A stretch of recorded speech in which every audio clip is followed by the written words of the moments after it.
साथीहरु तपाईलाई चाहिँ म वासिङ मेसिन कसरी चलाउने भन्ने सिकाउन गइरहेको छु। यहाँ हेर्नु होला, यो सबभन्दा तल चाहिँ यहाँ हाम्रो ड्रममा भएको भुवाहरू कपालहरू आएर सफा गर्ने एउटा पोइन्ट हुन्छ हैन। यसलाई चाहिँ यसरी थिचेर खोल्ने, यसलाई चाहिँ देब्रेपट्टि घुमाउने है। यसलाई देब्रेपट्टि यसरी घुमाइसकेपछि यहाँबाट थोरै पानी आउँछ, अलिकति पानी बसेको हुन्छ, थोरै पानी आउँछ। पानी आउँदाखेरि यो भिज्न सक्छ, यहाँ वरिपरि अलिकति कपडा राखिदिनु।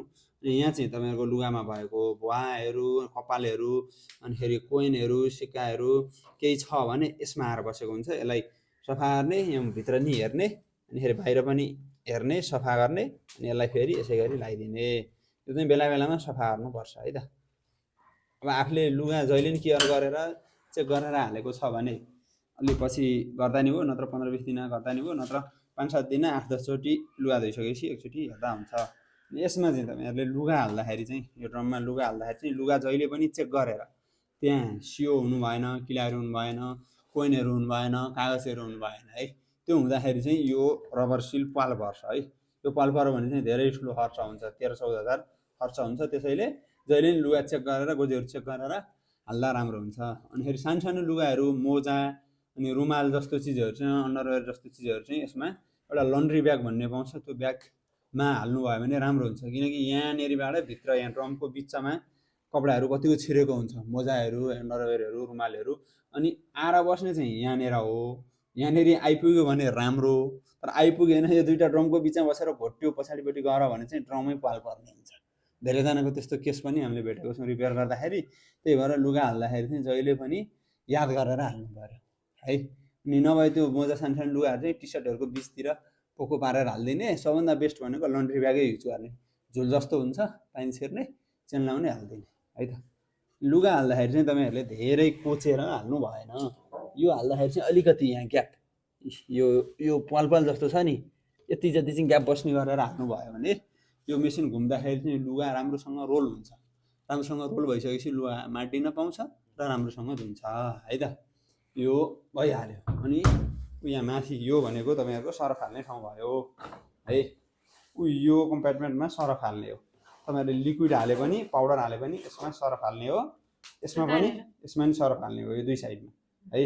यो बिचको ठाउँ छ नि, त्यसमा चाहिँ सफ्टनरहरू हुन्छ नि, लुगा बास्न आउने सफ्टनरहरू, त्यो चक्की हाले पनि लिक्विड हाले पनि त्यसैमा हाल्ने हो है। यो तपाईहरुले सरफ हाल्दाखेरि चाहिँ टक्क ठिक्क यहाँ पर्ने गरेर चम्चाले हाल्नु, वरिपरि लाग्ने गरेर हाल्दाखेरि यो मेसिनमा टाँसिने डर हुन्छ। कहिलेकाहीँ छोडेर गइन्छ 15-20 दिन 1 महिना, त्यस्तो बेला चाहिँ एउटा केस के भएको थियो भन्दाखेरि यो आउँदै नआउने कि अब सर्फले जाम भएर। त्यही भएर यो चाहिँ तपाईहरुले होइन, यो यहाँ चाहिँ तपाईहरुले लुगा बास्न आउने चक्कीहरू हुन्छ नि, सफ्टनरहरू, त्यो हाल्ने कि। यसलाई चाहिँ बेला बेला निकालेर सफा गर्दा नि हुन्छ। यो सफा गर्न चाहिँ यहाँ लक छ, यहाँ थिच्ने, अनि फेरि यसलाई बाहिरपट्टि तान्ने। अब आयो यसलाई सफा गर्ने राम्रोसँग, अनि फेरि यसै गरी हालिदिँदा नि भयो है त। हाल्ने बेला नि यो लक थिच्ने अनि ठेल्दिने है त। यो यसरी हाल्ने। सरफ तपाईले ठिक्क हाल्नु भयो, सरफ धेरै हालेर राम्रो धुने भन्ने हुँदैन। सरफ धेरै हाल्नु भयो भने मेसिनभित्र गएर बस्छ, सरफले मेसिनलाई खान्छ है। त्यही भएर ठिक्क हाल्नु पर्यो। सरफ निख्रेन भने चाहिँ पछि तपाईहरुको लुगामा सेतै बसेर आउने हुन्छ कि। त्यो भएर सरफ ठिक्क अब तपाईले 1-2 चोटि चलाइसके पछाडि आफैले अड्कल हुन्छ कि। लुगा अलि धेरै मैलो छ भने 3 चम्चा जति 4 चम्चा जति, अब लुगा कति धेरै हालेको छ त्यसमा अलिकति फरक पर्छ। तपाई चलाउने मान्छे भइसकेपछि तपाईले चलाउँदाखेरि ट्याक्क तपाईलाई थाहा भइहाल्छ। एकतिर मात्रै हाल्नुपर्छ। अब चाहिँ तपाईहरुले यो मेसिन अन अफ गर्नलाई चाहिँ जस्तै यसको डायलमा हेर्नु भयो भने यसको माथिपट्टि अन अफ छ हैन। जस्तै यो पोइन्टमा लएर राख्यो भने यो बिचको डायलमा चाहिँ कालो डट छ है। यो कालो डट यो अन अफ को लाइन सिधा छ नि, अहिले यो अफ कन्डिसनमा छ हैन। यसलाई अन गर्नु पर्यो भने कि लेफ्टपट्टि घुमाउने कि राइट ह्यान्डपट्टि घुमाउने, जता घुमाउँदाखेरि नि अन हुन्छ। तर कुनैमा चाहिँ यहाँ बटनबाट अन गर्ने सिस्टम हुन्छ, यसमा यहाँबाट छ, केही पनि फरक पर्दैन, जताबाट अन गरे नि अन गर्ने नै हो। जस्तै कटनमा लग्यो भने तपाईहरुको यो कटनको लुगा धुनु पर्यो भने कटन प्रोग्राममा राख्दाखेरि हुन्छ। कटन भनेको कटनको लुगा भइहाल्यो। मिक्स भनेको चाहिँ तपाईको सबै लुगा मिसाएर एकैचोटि धुनु छ भने मिक्समा राख्ने। मिक्समा राख्दाखेरि 52 मिनेट लाग्यो है। उलन भनेको उलको लुगा छ भने यसमा राख्नु पर्यो है। उलन भनेको उलनको लुगा हुनु पर्यो, 1 घण्टा लाग्छ यसमा। अनि सिल्क भनेको सिल्कको लुगाहरू हुन्छ नि पातल वाला, त्यो भयो भने यसमा राख्ने 47 मिनेट लाग्छ। अनि इनरवेयर अन्डरवेयरहरू छ भने अन्डरवेयरमा राख्ने है। 59 मिनट लाग्छ। यो प्रोग्रामको यसमा कसरी छ भन्ने थाहा पाउने भन्दाखेरि यो कालो डट छ यो डायलमा घुमाउनेमा, अनि अन्डरवेयर लेखेको यो लाइन पनि ट्याक्क यो सिधा म्याच भएको छ नि, हेर्नु यो सिधा म्याच भएको छ, त्यसैले अहिले यसमा छ भन्ने थाहा हुन्छ है त। यो डाउन वेयर भनेको चाहिँ तपाईँको त्यो भुवाला ज्याकेट हुन्छ नि भित्र भेडाको उन भन्नेवाला फेदरवाला भन्नेवाला त्यो खालको ज्याकेटहरू भयो होइन। यो ज्याकेट हाल्दाखेरि चाहिँ तपाईँहरूले यसमा हाल्नु पऱ्यो।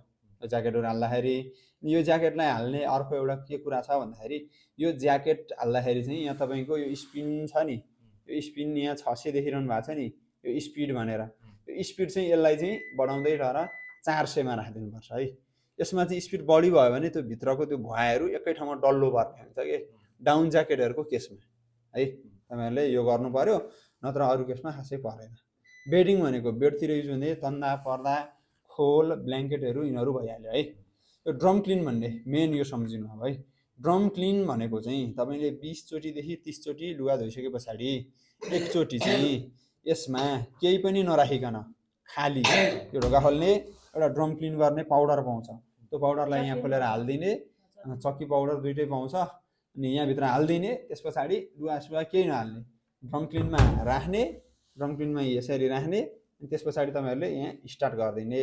यति गरिसके पछाडि हामीले लुगा धोको फोहोरहरू मेसिनभित्र हुन्छ, सरफ बढी हालिदियो भने मेसिनभित्र हुन्छ, त्यसलाई चाहिँ यसले निखार्छ कि। जस्तै तातो पानी 90 डिग्री सेट भएको छ, यो स्टिकरले गर्दा अलिक देखिएन, 90 डिग्रीले चाहिँ त्यो भएकोलाई पगाल्छ, अनि त्यो सरफले चाहिँ सबै निखार्ने काम गर्छ। जस्तै यो पहिलेदेखि हालेन यो पाउडर भने पछि 2-3 वर्ष चलिसकेपछि यो फोहोर चाहिँ कटकटेर ड्रममा बस्ने हुन्छ। भिडियोहरूतिर पनि देख्नुभएको होला नि तपाईँहरूले, कटकटेर अनि पुरै ख्याक्सी लाएर घटेर निकाल्नुपर्ने अवस्था आएको हुन्छ, स्प्याडरहरू चाँडो जान्छ। त्यही भएर ड्रम क्लिन चाहिँ 20 चोटिदेखि 30 चोटि लुगा धोइसके पछाडि एकचोटि गर्नुपर्ने हुन्छ। स्पिन भनेको चाहिँ SPIN स्पिन भनेको चाहिँ तपाईँहरूले जस्तै चिसो लुगा बाहिर सुकाएको लुगा भिज्यो नि, चिसो लुगा मात्र हालेर निचोर्नु पर्यो भने चाहिँ स्पिनमा राख्ने है। यो SPIN स्पिन भन्ने छ, चिसो लुगा मात्र हालेर निचोर्नु पर्यो भने स्पिनमा राख्ने। अनि यो रिन्स प्लस स्पिन छ नि, रिन्स प्लस स्पिन भनेको चाहिँ तपाईँले आफूले हातले माडेर लुगा हालिदिनु भयो दाग साग, यसले रिन्स भनेको पखाल्ने काम गर्यो, स्पिन भनेको निचोर्ने काम गर्यो है। यो चाहिँ 17 मिनटको हुन्छ। यो दुईटा चाहिँ यो भइहाल्यो। अनि स्टेन भनेको चाहिँ अलि धेरै दागवाला लुगाहरू यसमा हाल्नु पर्यो। स्टिम भनेको चाहिँ यो यसैलाई स्टिम गर्छ, लुगा बाफले धुन्छ है त। 20 डिग्री सेल्सियस भनेको चाहिँ यसैले पानीलाई 20 डिग्री तातो बनाएर लुगा धुन्छ है, पानीलाई 20 डिग्री तातो बनाएर लुगा धुन्छ। अनि यो क्विक 15 भन्ने छ नि, क्विक 15 भनेको चाहिँ तपाईँको कम मैलो लुगा, एकचोटि मात्र लाएको लुगा अथवा चोख्याउनु पर्ने केही कार्यको लागि चोख्याउनु पर्ने बासी भएको लुगा हुन्छ नि, त्यो यसमा राखेर धुँदा हुन्छ। किनकि धेरै मैलो नि हुँदैन, चोख्याउनु पर्ने मात्र हुन्छ, त्यही भएर 15 मिनटमा राखेर धुँदाखेरि सबभन्दा बेस्ट यही हो है त। यो इको 40-60 भनेको चाहिँ तपाईँको 40 डिग्री टेम्परेचर लिन्छ, स्पिन 1400 लिन्छ, एकदम हाई लिन्छ है। अलि तपाईँको नरम खालको लुगा छ भने च्यात्तिन सक्छ, यसमा चाहिँ खासै सर्टेन कुनै पनि लुगा नधोएको राम्रो हुन्छ है त, किनकि बढी स्पिन हुन्छ, लुगा च्यात्तिन सक्छ कि। यसको चाहिँ स्पिड पनि कम हुँदैन, त्यो चाहिँ फिक्स हुन्छ कि, टेम्परेचर नि हुँदैन, लगभग 4 घन्टा जति लाग्छ है। बुझ्नु भयो नि मैले भनेको, यहाँ यो सिधा आयो भने अफ भइहाल्यो है।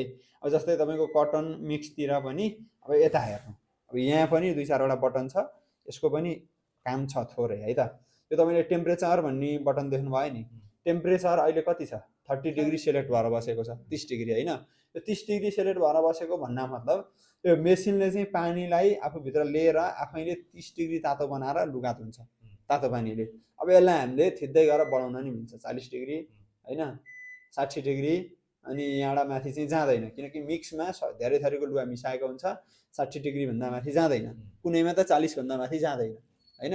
जतिसम्म जान्छ त्यहाँभन्दा माथि जाने ठाउँ छैन भने सिधै अफ भएर बस्छ। यो अफ भएको बत्ती नबलेको मतलब चिसो पानी लुगा धोयो ड्रमबाट जस्तो आयो त्यस्तै। अनि फेरि अब बत्ती बल्यो भने आफूलाई कति चाहिन्छ त्यति सेट गरेर राख्दा भयो। यो स्पिड भनेको तपाईँको 800 छ, कन्स्ट्यान्ट छ, केही फरक परेन, यो कन्स्ट्यान्टै बस्यो। तर तपाईँले यो डाउन वेयर राख्ने ठाउँमा चाहिँ यसलाई घटाएर 400 राखिदिनु है। अनि फेरि यो रिन्स र वास साइकल यसमा थप्न मिल्छ, सबै वासिङ मेसिनमा नहुन सक्छ, यसमा छ। यो रिन्स भनेको चाहिँ अहिले मैले भने नि, रिन्स एन्ड स्पिन भनेको चाहिँ, रिन्स भनेको चाहिँ पखाल्ने। जस्तै हाम्रो लुगा 2-3 पानी जति मेसिनले पखाल्छ, अब हामीलाई अझै पखालेर फोहोर निस्किँदैन जस्तो लाग्छ भने एकचोटि चाहिँ रिन्स साइकल थप्दाखेरि 10 मिनट बढ्छ। यहाँ यसको माथि लाइट पनि बढ्छ। एक वास बढी भयो कि एकचोटि पानी बढी पखायो होइन। अर्को वास प्लस लेखेको छ नि, यो पनि वास साइकल हो। हाम्रो वास साइकल पनि 10 मिनटको एउटा वास साइकल हुन्छ, 10 मिनट बढाउन मिल्यो है। दुईवटा सेलेक्ट भएको छ भने यहाँ बत्ती बल्छ है। यो फिचर चाहिँ सबैमा नहुन सक्छ, जुनमा छ भइहाल्यो, नभएकोमा यो राख्नु परेन। त्यस पछाडि यो दुइटै सेलेक्ट भयो। अब हामीले यहाँ लुगा हाल्यौँ, यहाँ सरफ हाल्यौँ है। हाम्रो सबै यहाँ सेटिङ मिलाउने टेम्परेचरहरू मिलाइसक्यौँ है। अब हामीले स्टार्ट गर्नुभन्दा अगाडि चाहिँ धारोबाट पानी खोलेको छ कि छैन त्यो याद गर्नु पऱ्यो। धारोबाट पानी कम्पलसरी खोलेको हुनु पऱ्यो। यदि हामीले अहिले स्टार्ट गऱ्यौँ भने पछाडि तपाईँको धारोबाट पानी खोल्नु भएको छैन भने यसले पानी लिन खोज्छ, पानी आउँदैन। एकछिन पछाडि पानी आएको सेन्स हुँदैन उसलाई, अनि फेरि इरोर देखाएर रोकेर बस्छ है। यो स्टार्ट गरिसके पछाडि चाहिँ तपाईँको यसमा चाहिँ यहाँ साइन पनि छ है, डोर लक भएको नभएको देखाउँछ। अहिले के काम गरिरहेछ, वास भइरहेछ भने वासमा देखाउँछ, पखालिरहेछ भने रिन्समा देखाउँछ, निचोरिरहेछ भने स्पिनमा बत्ती बल्छ, र सकिसक्यो भने इन्डमा बत्ती बलेर बसेको हुन्छ है। मेसिन प्रोग्राम सकिसक्यो भनेर जब तपाईँले स्टार्ट गर्नुहुन्छ नि 3 सेकेन्ड पछाडि यो ढोका लक लाग्छ। ढोका लक लागिसके पछाडि यो लुगा धोइ नसकिकन ढोका खोल्दैन है त।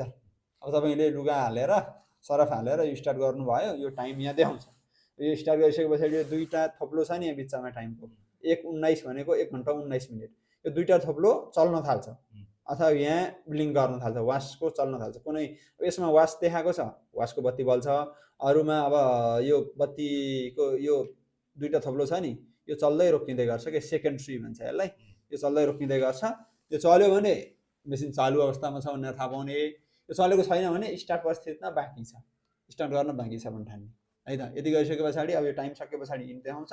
त्यस पछाडि बत्ती र पानी बन्द गर्ने, लुगा निकाल्ने, ल र टक्क फिजाइदिने है त।